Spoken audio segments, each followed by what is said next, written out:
his home, of course, the breach of the law notwithstanding, that even the people who wanted to welcome him, even his own relative, I saw Yahweh also being arrested and put in cells, which is really uncalled for. This country should be a free country, and the biggest problem these OOs have done is to criminalize activities of those who don't agree with them. So if you don't agree with them, whatever you do is criminal. That's when the police has come in, that's when the army has come in, and it is also coming to being counterproductive to the forces itself, because the police now looks like it plays second fiddle to the army. And these are purely should be law and order issues for the police. How can you deploy army for crowd control, for example? These guys are trained to kill. They are trained to fight. They are trained to handle enemies. You just look at this, what is going on. In Kamota, it was the same, and so on Atiabaita Babidi, it was the same. And these are not trained in crowd control. These guys, actually, they were proved wrong. When they arrived at the Honorable Chagulani's home, there were hundreds or thousands of people. And there wasn't even a single fight there. These guys, they were claiming are criminals and so on. So it was unwarranted, it was uncalled for. But I can also appreciate that, you see, currently, the elite is not with the current political setup. Now we are having a convergence of the rural poor and the urban poor youth. For the first time. They are talking to so we are looking at a demographic contradiction of the younger people coming together. God forbid, if that convergence goes to the younger people in the security forces, there will be a short circuit. There will be a short circuit, I can tell you.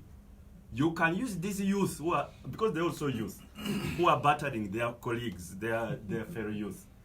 But should they realize that actually what they are doing is not correct, or you are always sending them, you are not doing the correct thing, and there is that convergence, be ready for the short circuit and its consequences.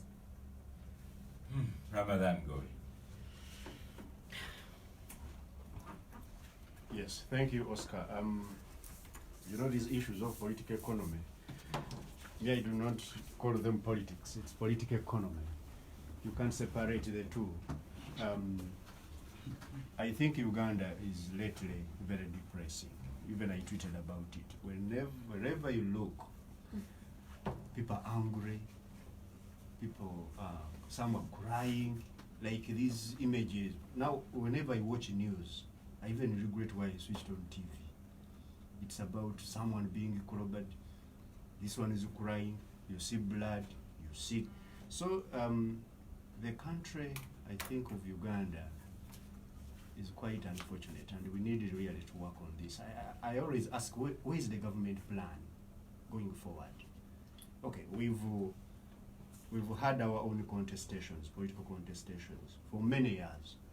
Since I've been conscious politically since 2001, I've seen a lot of contestation in this town. You know these people say now this younger man shouldn't be talking, and that's the problem with them. When you say yes, when you say you have started seeing the politics from around 2001, they say now look at them. These ones shouldn't be talking.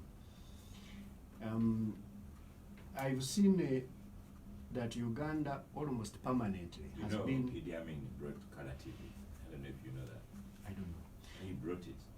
Government has been. He also used to go around saying, "I brought color TV. You people that are ungrateful." Museveni brought the eclipse. They have brought a lot of things, no problem. But what I mean is this: Uganda has failed to break this political business cycle. Now, it has been Museveni versus Besigye for many years, and now it is going into Museveni versus the youth. I want to put it like that. It's not necessarily about Kyagulanyi, because Kyagulanyi is just a face who dared to come out and say, I can stand on your behalf in front here and I lead you. But it's basically a problem that Uganda has been working on for many years. This is the challenge of the economy which has failed to work for the majority of the people of Uganda.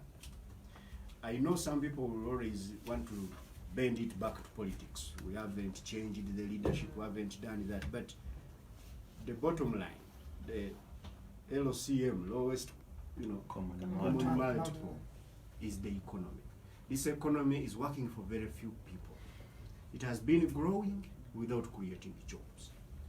All these figures we always talk about. The other day, I've started reading a book, How to Lie with the Statistics. It is an old book which was written, I think, in the 1940s. But you may think it was. It is How to Lie about How to Lie with the Statistics by Darrell Huff. D-A-R-R-E-L-L.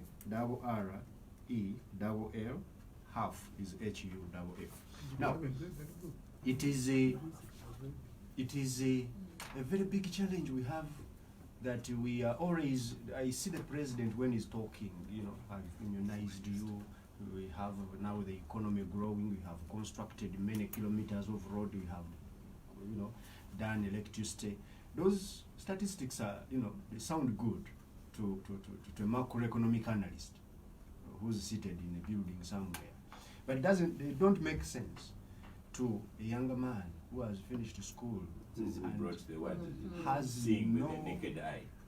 no income, no job, and no hope. Most of them, by the way, Ugandans have been having a lot of hope in terms of, if I fail to get a job, I'll get some money, I go to Chikubo and I do business. But that window also is narrowing because the economy is really suffocating. With what? The politics itself is suffocating it. As the economy is recovering, then we have this now in place. As a result, you can see dollars have stopped coming.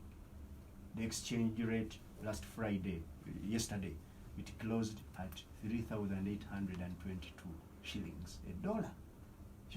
Now that means fuel prices will rise further.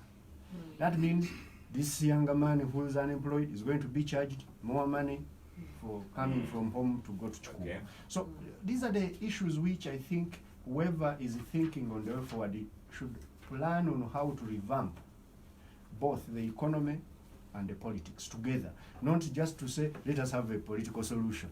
It will not last without an economic solution.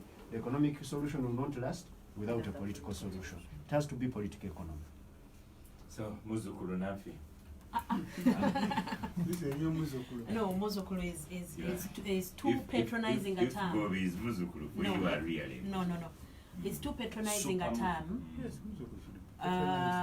It's too patronizing, and it's never meant for good intentions. It's just to rile us and make us more angry, because there are two schools of thought. One is the people around the president hate him so much that they let him do these things so that they can, it's their way of contributing to the struggle to get rid of him.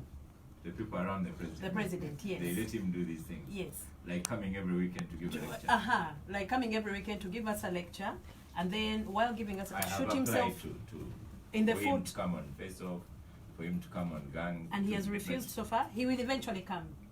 Because maybe these people around him that don't like him have not given him the letters. No, when he comes on your show, you ask a very strong question, and the people around him have not given the letters. It doesn't suit their purposes. They are not. Give them to OO. But with traditionally, the role of the army is to protect the country against external invasion, usually. But in Uganda, the lines between protecting the citizens and working for the citizens are blurring by the day. And this is why in the beginning, the president was forced to change the NRM fighters into an army that then works for the country, not for just a group of people who are now in power. There is a saying, and I quote, and I think it was in Battlestar Galactica, where someone said that when the army takes over the role of the police, the citizens are the enemy. And increasingly, it's not a mistake that you see the army on the streets. It's not. The president knows that now the citizens are the enemy. He's created this Frankenstein monster. Do not think he's a stupid person who doesn't realize what he has created. Let me give you an example. When the president